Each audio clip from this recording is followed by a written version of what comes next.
wabarakatuh. Warahmatullahi wabarakatuh. Nama saya tadi, saya di sini profil saya judul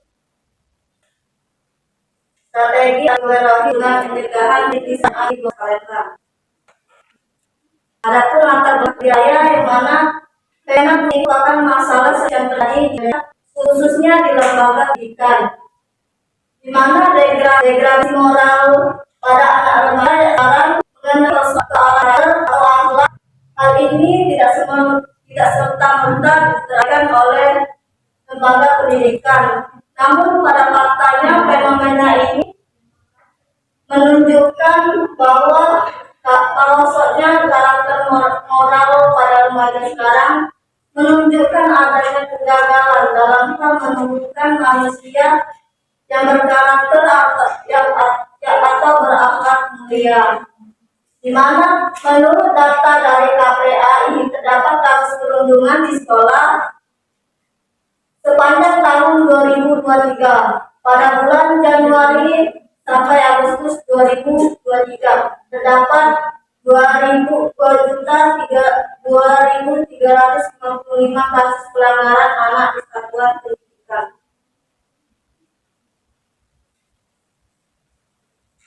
Adapun penelitian terdahulu yang relevan yang saya ambil yaitu menurut Nurunisa tahun 2019 yang berjudul pelaksanaan ekstrakurikuler Rohis dalam mengatasi bullying di SMP Negeri 2 Lubuk Pakam. Yang kedua, penelitian Nurai Aini tahun 2019 yang berjudul internalisasi nilai-nilai pendidikan agama Islam pada kegiatan ekstrakurikuler Rohis dalam membina karakter peserta didik di SMA Negeri 1 Air Putih Kecamatan Air Putih Kabupaten Batubara. Yang ketiga, penelitian dari Sadarwis 2019 yang berjudul peran organisasi kerohanian Islam atau Rohis dalam membentuk perilaku keagamaan siswa di SMA 1 Terusan Banda Aceh.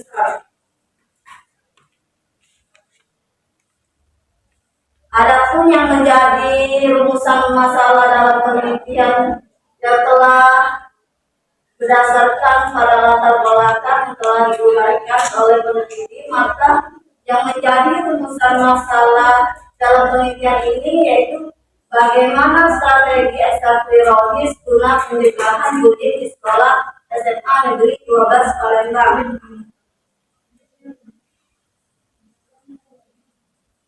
Kemudian pada kajian BKK ada strategi ekstrakurikuler Rohis, yang mana tujuan kegiatan Rohis ini secara umum yang pertama dapat memberikan kemampuan kognitif meliputi pengetahuan keislaman yang diajarkan Rohis yang selaras dengan mata pelajaran pendidikan agama Islam. Yang kedua, kemampuan afektif meliputi sikap setelah adanya pengajaran yang dilakukan di kegiatan Rohis ini. Yang ketiga, kemampuan psikomotorik yang mana meliputi keterampilan peserta didik dalam mempraktikkan amalan-amalan agama seperti membaca Al-Quran, praktik sholat jenazah, dan praktik khutbah. Adapun program kerja sekolah yaitu Rohis ini ada kegiatan keagamaan seperti tahsin dan tahfiz, setelan hafalan, zikir taubat, dan tadarus bersama di Jalan.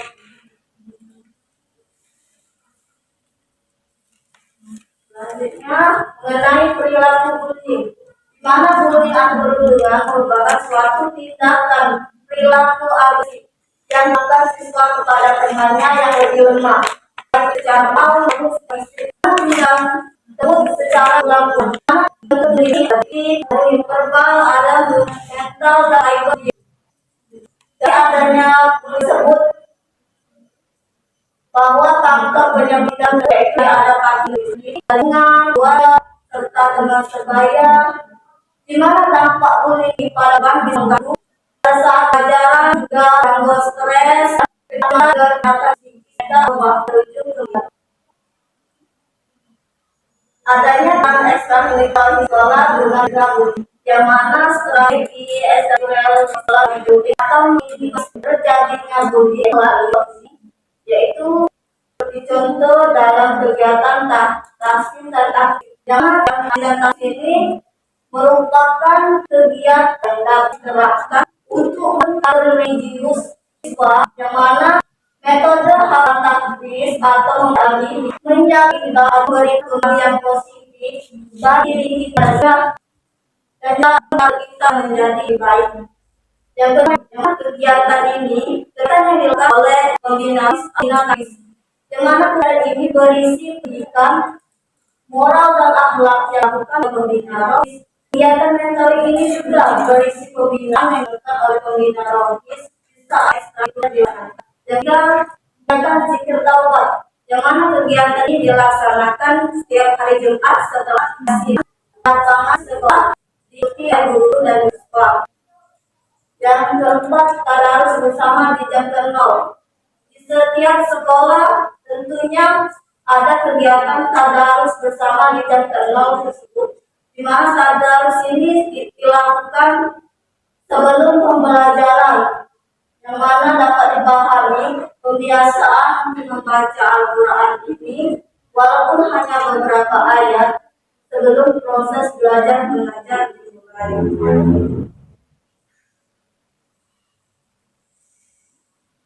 Adapun kerangka berpikir yaitu program kerja sekolah, di mana program kerja sekolah ini ada ekstrakurikuler rohis, kegiatan rohis, dan kegiatan rohis ini lebih meminimalisir terjadinya bullying atau mengarahkan sifat kita ke sikap yang lebih positif, yang mana dari keseluruhan tersebut akan menjadi penelitian yang telah akan saya lakukan, yaitu mengenai strategi ekstrakurikuler rohis guna pencegahan bullying di sekolah SMA Negeri 12 Palembang.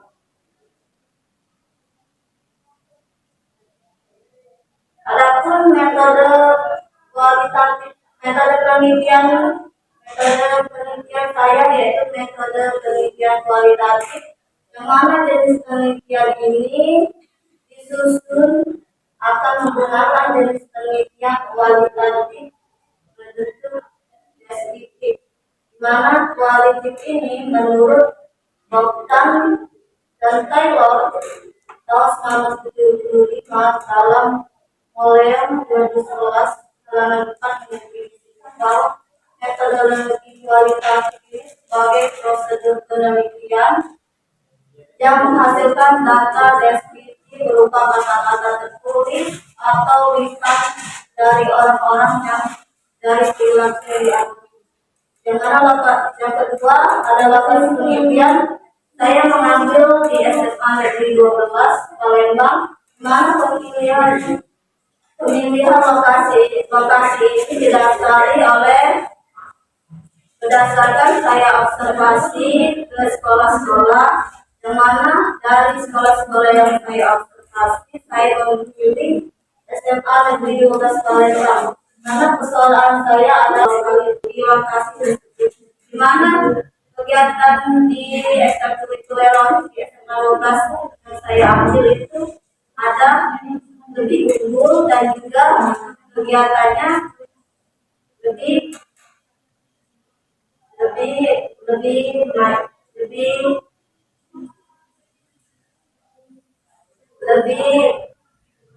berbeda dengan yang sekolah lain, karena kegiatan ini lebih khusus dan juga kegiatan ekstrakurikuler ini lebih aktif.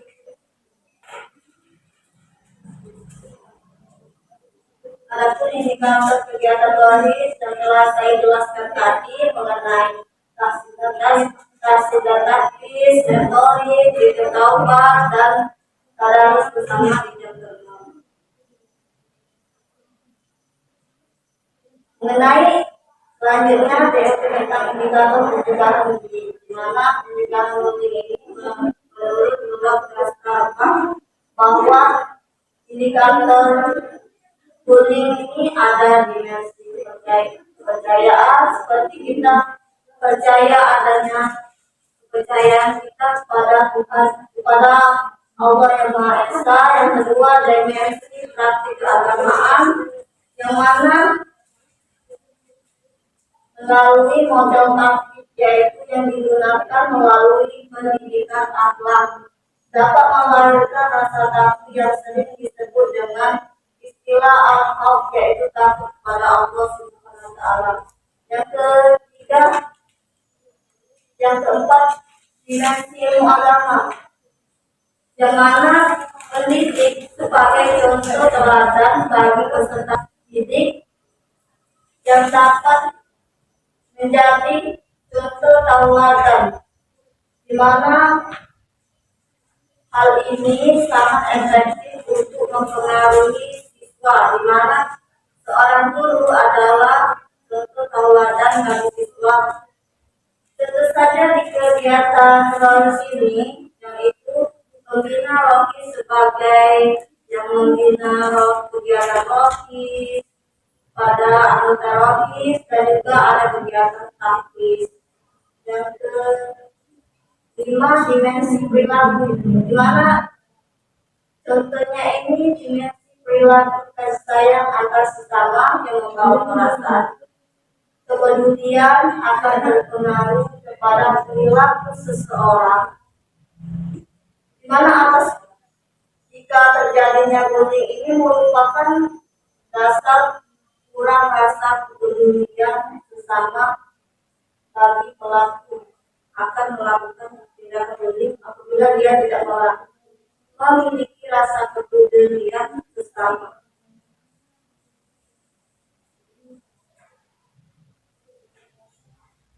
Selanjutnya mengenai jenis dan sumber data.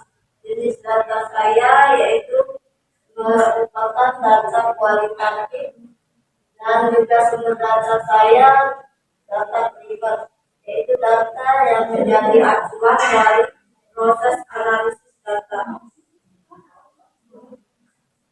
Selanjutnya mengenai teknik metode pengumpulan data, yaitu wawancara, observasi, dan dokumentasi. Selanjutnya mengenai teknik sampling atau teknik penentuan informan, di mana dalam penelitian ini peneliti dalam penelitian ini ada dua informan, yaitu pembina logis dan logis. Selanjutnya data, yaitu yang pertama reduksi data, yang mana reduksi ini merupakan data temuan penelitian yang saya ambil, yang merupakan sebagai kata hasil observasi dari data yang diperoleh mengenai masalah penelitian yang akan saya teliti. Yang kedua ada data display. Data ini disajikan kembali oleh peneliti dalam bentuk narasi berdasarkan hasil dari hasil penelitian, observasi, wawancara, dan dokumentasi. Yang ketiga, kesimpulan. Menarikkan kesimpulan yang didapatkan dari data di lapangan, kemudian disajikan dalam pembahasan dalam tempat sesuai dengan masalah, tujuan penelitian, pendahuluan satu, dan masalah penelitian mengenai judul saya, yaitu judul strategi epidemiologis guna pencegahan bullying di sekolah SMA negeri 12 Palembang. Baik, mungkin itu saja hasil presentasi saya. Saya buka sesi tanya jawab. Sesi saran. Apakah ada yang memberi saran?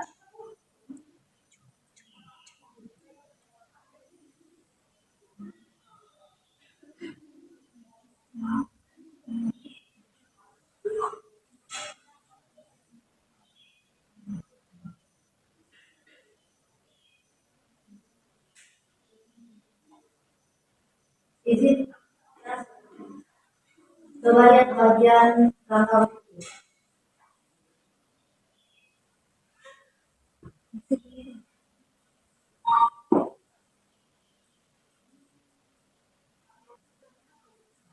Dari program kerja itu, sebelum program kerja sekolah itu harus ada masalahnya dulu.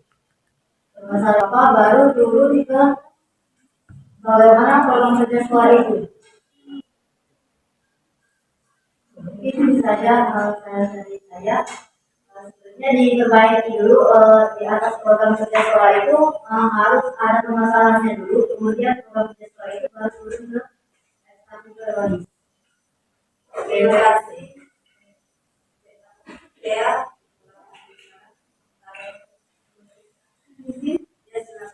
Untuk bagian masih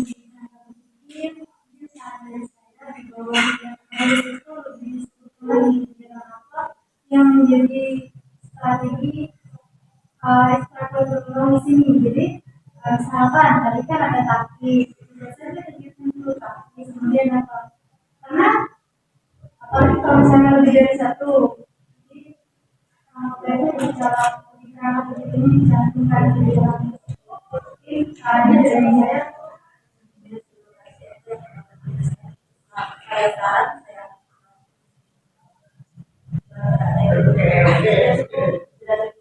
baik, terima kasih atas saran dan juga yang telah itu hasil saya akhiri. Wassalamualaikum warahmatullahi wabarakatuh. Waalaikumsalam warahmatullahi